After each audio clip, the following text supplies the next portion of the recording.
Voters went to the polls on Tuesday to elect a new president and determine the outcome of local races. We'll have the results coming up. The Lake Orion Lions are doing what they can to make sure everyone has a good Christmas, and it all started with a fundraiser on Saturday. Orion Township officials and residents gathered at Friendship Park to dedicate a new piece of playground equipment for children with special needs. And ONTV hosted its third annual Wildwood Film Festival. We'll tell you who came away with the top prizes. I'm John Atwater. And I'm Melissa Kratt. We'll have these stories for you and more on this edition of ONTV News.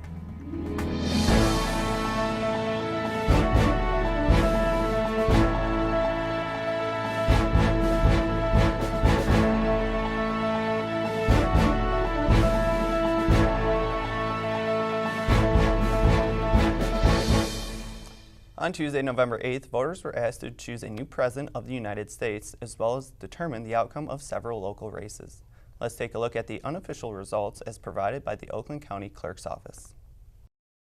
Although the final numbers weren't in as of November 9th, Republican presidential candidate Donald Trump reached the necessary 270 electoral votes to defeat Democratic rival Hillary Clinton, although it appears Clinton won the popular vote by a narrow margin.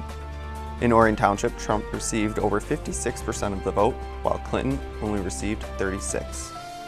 In local races, Republican incumbent Mike Bishop defeated Democrat Susanna Shkreli to represent the 8th District in Congress. Bishop won by a 2-to-1 margin.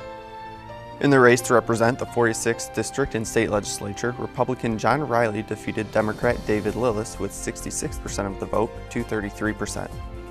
Oakland County Executive Al Brooks Patterson defeated challenger Vicki Barnett with 67% of the vote to 32%. Patterson, who was first elected in 1992, will serve his 7th 4-year term in office. Oakland County Sheriff Michael Bouchard soundly defeated former Ferndale Mayor Craig S. Covey with 14,000 votes to Covey's 5,000. Bouchard was first appointed to the position of sheriff in 1999. Oakland County Clerk Lisa Brown was defeated by challenger Bill Bullard Jr. Bullard was appointed to the office in 2010, but was defeated by Democrat Lisa Brown in 2012. Bullard has also previously served as chairman of the Oakland County Board of Commissioners for 6 years. Oakland County Treasurer Andy Meisner was defeated by Republican challenger John P. McCulloch. Meisner was elected to the position in 2008 and was re-elected in 2012. McCulloch served as the county's Water Resource Commissioner until 2013 and also served as a county commissioner for 10 years, 5 as chairman. Democratic challenger Courtney Schaefer couldn't unseat any of the Republican candidates who advanced past the primary election for a spot on the Orion Township Board of Trustees. Incumbents Michael Flood and John Steimel and newcomers Brian Burney and Ron Slowinski will be sworn in during an inauguration on November 17th. And voters in Lake Orion overwhelmingly approved a police millage renewal, 968 votes to 570. The millage, which used to be collected by Orion Township, will now be collected by the village. The millage passed, and it was looked like a pretty good margin, a 2-to-1 margin for a pass, so it's very good. That's great news. So talk about how this millage is going to benefit the police department. Well, basically, even though the language said an increase, and that was the heavy lifting that we had to do. We had to carry the water on explaining that was triggered by Headley and other things, but in fact, it's not going to raise anyone's taxes. It's the existing millage rate from 4 years ago, dime for dime, dollar for dollar, and that's what that did is it just renews the funding that we received from 4 years ago. For a more detailed look at all of the races that affected residents of Lake Orion and Oakland County, visit oakgov.com/clerk/ROD/elections. The Lake Orion Lions Club has a long history in the community of making sure all families are able to enjoy the Christmas season. Their 2016 efforts officially got underway with a charity auction fundraiser. On Saturday, November 5th, the Lake Orion Lions hosted its annual Christmas for Everyone charity auction at Molosha's Palace Chrysler dealership on M24. Almost 300 people attended the event to enjoy a buffet dinner and to take part in live and silent auctions. A lot of it is donated from the community. We hit different restaurants and different buildings, and we go into businesses and ask them if you to explain what we're doing. We get a lot of it donated, and then the Lake Orion Lions Club actually take funds, and we buy them, with coupons and things like on sale, put the baskets together, and then that's how we get all the items that are here. We do this every year, and every year it gets bigger and bigger. We have so many new faces this year, which is really wonderful to see. And Lake Orion as a community comes together every year. And our own Joanne Van Tassel is now the Citizen of the Year this year, and we're so happy because she does so much for the community. And I know we're going to continue to grow as we get older, as the Lake Orion Lions grow. I'm sure that our community will sponsor more and more these functions. The goal was to raise $25,000 to help fund the Lions Club's Christmas Baskets program. Each year, the Lions assemble and deliver baskets to over 200 families and 90 senior citizens in the Lake Orion area. This year, volunteers will gather on December 16th to sort food and gifts, and the baskets will be delivered on Saturday, December 17th. We could use all the help we can get. It's up at the old high school, the CERT building, probably around 9 o'clock in the morning. Just come on in. We'll have people start sorting the food. And then once all that's done, probably early afternoon, we'll actually have them start assembling all the baskets. And then early Saturday morning, the 17th, is when we actually go out for deliveries. And anybody can come out and deliver baskets. The more help, the better. The more it's a wonderful thing, and the more hands, the less work, and it just goes that much faster. If you would like to volunteer your time to help assemble and deliver the Christmas baskets in December, you can call 248-975-6378 or visit lakeorionlions.org. In April of 2014, Orion Township opened the Dragon's Den Playground in Friendship Park.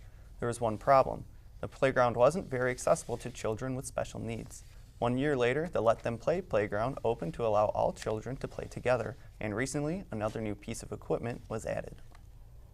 On a beautiful fall afternoon on Sunday, November 6th, members of the community came out to Friendship Park to dedicate a new and unique piece of playground equipment.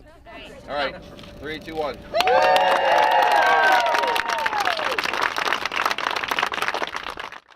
Known as the Inclusive Whirl, the merry-go-round is flushed to the ground to allow children in wheelchairs to gain access. Orion Township Parks and Rec Director Aaron Watley collaborated with a company called Play World earlier this year to come up with the design and engineering.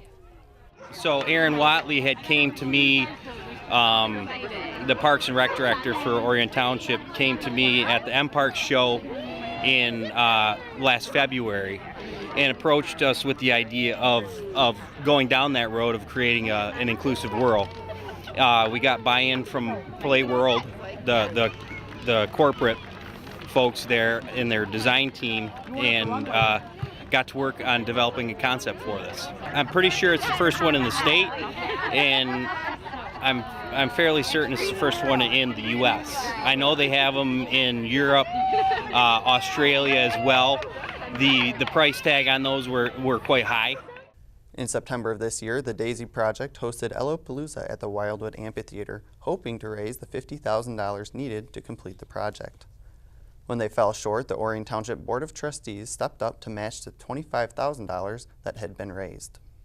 Yeah, so we've been partnering with the Daisy Project from the very first idea of having the inclusive playground, and Christy came to us with the idea of the inclusive whirl. The Daisy Project raised $25,000 through Ellopalooza. They did a pub crawl. They've been just raising money for the last couple years.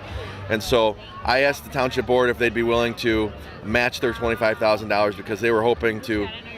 Originally, Christy came to me very disappointed, saying, "Oh, we're not going to be able to do it this year." And I said, what if we could, what if I could convince the board that this would be a good investment? So I took it to the board. They unanimously agreed, and here we are. So it's really cool how it all came together, and I think this is what we should be investing our tax dollars in, is stuff for people to use in our community, especially kids that aren't, that usually have to sit on the sidelines and watch their brothers and sisters, run around. Now they have their own spot. So. The driving force behind this project is Christy Shones, whose 14-year-old son Xander is confined to a wheelchair with cerebral palsy. She told us that she wants to see children of all abilities have the opportunity to play together. We do it because every kid deserves a place to play. No matter their abilities, it doesn't matter. So Xander, my son, obviously he's in a wheelchair, he's 14, and it was important for me that he be able to come to the playground with his brother and play. So now this inclusive whirly is even better because Ozzy can hop on or push him, and they're playing together. So it's really nice, and it's important for all the families and friends and everybody to come out and be together. The next Ellopalooza fundraiser is already scheduled to take place during the weekend following Labor Day 2017. Organizers need to continue raising money for maintenance and upkeep to the playground, and they're hoping to add more pieces of equipment. If you'd like to donate, visit thedaisyprojectmi.com. Not all of the businesses that join the Orion Area Chamber of Commerce operate within the township or the village. Although many businesses exist in neighboring communities, they still serve the Orion community. On Thursday, October 27th, representatives of the Orion Area Chamber of Commerce traveled to Clarkston to welcome the Chamber's newest member. Brain Life Center has been serving Southeast Michigan since 2008. The center uses state-of-the-art technology to treat clients who suffer from sleeping disorders, anxiety, and even post-traumatic stress disorder. It is a technology that's about 16 years old. We help people with sleep disorders, all range types of sleep.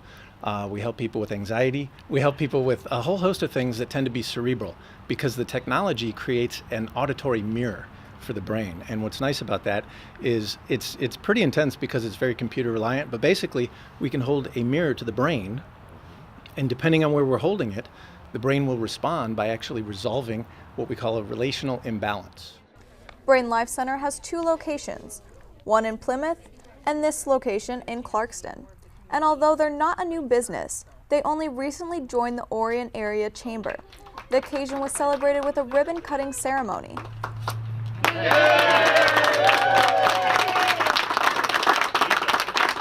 During an initial visit, a client will have his or her brain mapped over the course of 1.5 to 2 hours to locate and address problem areas. Most clients report immediate improvements to the quality of sleep they experience.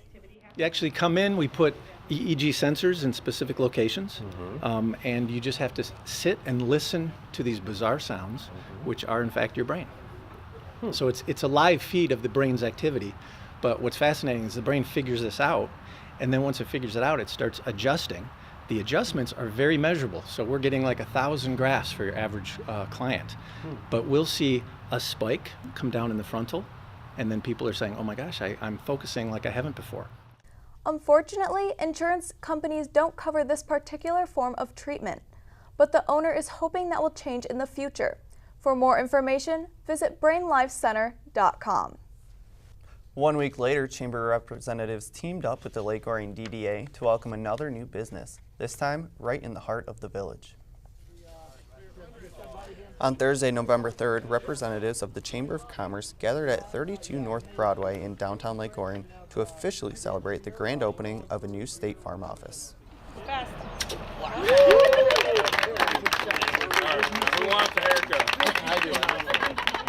I feel very grateful that all of these people took time out of their lives to come and see me at my ribbon cutting and to support my new business. I mean, again, it's just a sign that I made the right decision here, and that I've come to a community that is so strong and does so much as a community to support each other. Nick and his family moved to Lake Orion from East Lansing in February of 2016. He opened the doors on his new office in May, taking over the space from longtime State Farm agent Bill Kirchner. Kirchner served Utica and Lake Orion for 35 years before retiring in 2014. Nick is leasing space in the building owned by the Lake Orion Review, who shares space in the building. I feel honored and blessed to be part of this community. As I mentioned, my wife and I relocated here from across the state.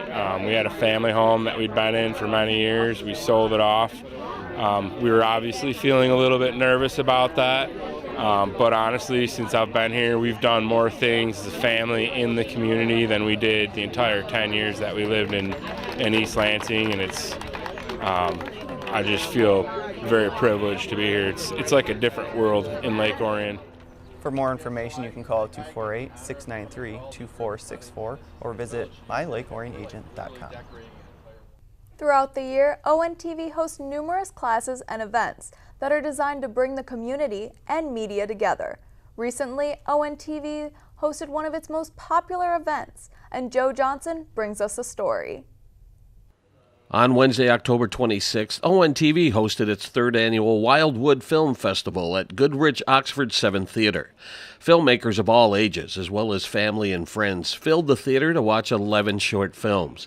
The film festival was the conclusion of the Wildwood Film Challenge, which kicked off on the previous Friday.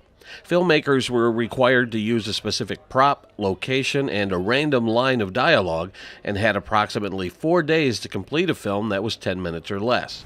A panel of judges viewed all of the films on Tuesday, October 25th, and picked 3 winners in the adult category and 1 winner in the youth category. Winning the 2016 Film Challenge was Unreasonable Productions, led by Mindy Denninger, with their film Help Me Tech Support. The same team took first place in last year's Film Challenge. Oh, we're thrilled. It's so much fun, and we tried really hard, and we're happy. What inspired the story? Where did it come from? It came from my friend here, Sashin. He's a coworker, and he always did this little shtick about tech support, and we experienced that a lot at work. We're automotive engineers, all of us, and so that was something special to us. And then my neighbor across the street, Kendria, is an actress. And then I don't know how the snake came in. We just thought that would be fun, and it's a pet. So That's awesome. Describe your experience being part of this and seeing it up on the movie screen. It was very phenomenal, and since this is my first time, it was phenomenal being first place, and it was really rewarding. Finishing in second place was the team known as Baked Good Studios, led by Randall Baker. The film, called The Boy Who Could Read Minds, was about a student who goes to extreme measures to ace a test. Well, it was a pretty fun experience because a lot of it fell apart at first. It was originally supposed to be like a date short film, but then it turned into taking a test. So I think it turned out pretty well. So describe the experience of sitting in the theater and hearing the crowd react to the movie. I thought it was really great because I get a kick out of everyone laughing at me, so it was pretty funny. I think they're laughing with you. Yeah. Taking third place honors was Team KJ for the film Baking Soda and Vinegar, led by Kaylee Naraki and starring Jess Dempsey. The film tells the story of a girl visiting her therapist. I mean, I thought that everyone did such an amazing job. I was not prepared for the quality of these films. I'm just still super shocked on how we did. I'm so grateful for winning third. So is this a new experience for you, seeing your film up on the big screen? It was a huge experience. I was laughing nervously the whole time, and if I were to go back and do it again, I'd probably still be laughing nervously the whole time. And taking first place in the youth category was the film Imaginary Friend, produced by AMA Productions. First of all, what was your reaction when you found out that you had won in the youth category? Screaming. We were just overwhelmed. Really excited. What about you guys? I was ecstatic. I don't know how else to put it. I almost cried. Now, your dad told me that you guys get together and film short films just for fun. Yeah. Is that true? Yeah, we do it a lot. We used to be friends in 5th grade, and then we all got separated to different middle schools, so we get together just to make fun films. Describe the experience of taking part in this film challenge and seeing your movie on the big screen. Well, we like making movies in general, and she found something on it, and she was like, oh, let's do this, it'll be fun. And then we just got together and made the movie, and it was really cool to see it up on the big screen, because you usually just see it down there, and it's just something you do for fun, and now it's up on a theater screen where you see real movies. The Film Festival is one of ONTV's most popular annual events and falls under its mission statement of bringing the community and media together. Well, the Film Festival is a community event, and one thing we take pride in at ONTV is working with the community, being a part of the community, and giving back to the community. So the Film Festival fits right in our wheelhouse. It's bringing people together to try to be creative, and that's one of our mantras at ONTV, is try to create, communicate, and connect. So we connected with a group of people to create some films, but we also are giving back, especially with the support for the Students Offering Support, or SOS at LOHS. So it's a successful fundraiser for them as well, and it just ties everything together for what we do. Although the event was free to the public, ONTV raised over $200 in voluntary donations to benefit the high school's SOS program, which offers support to students dealing with mental health issues and suicide. In Oxford, this is Joe Johnson reporting for ONTV News. Thanks, Joe. ONTV is currently putting together a waiting list for those interested in taking video production classes in January. If you'd like to sign up, give us a call at 248-693-3377 or visit orionontv.org. Well, that's all the time we have for this edition of ONTV News. I'm John Atwater. And I'm Melissa Kratt. Stay tuned for LO Sports Update coming up next.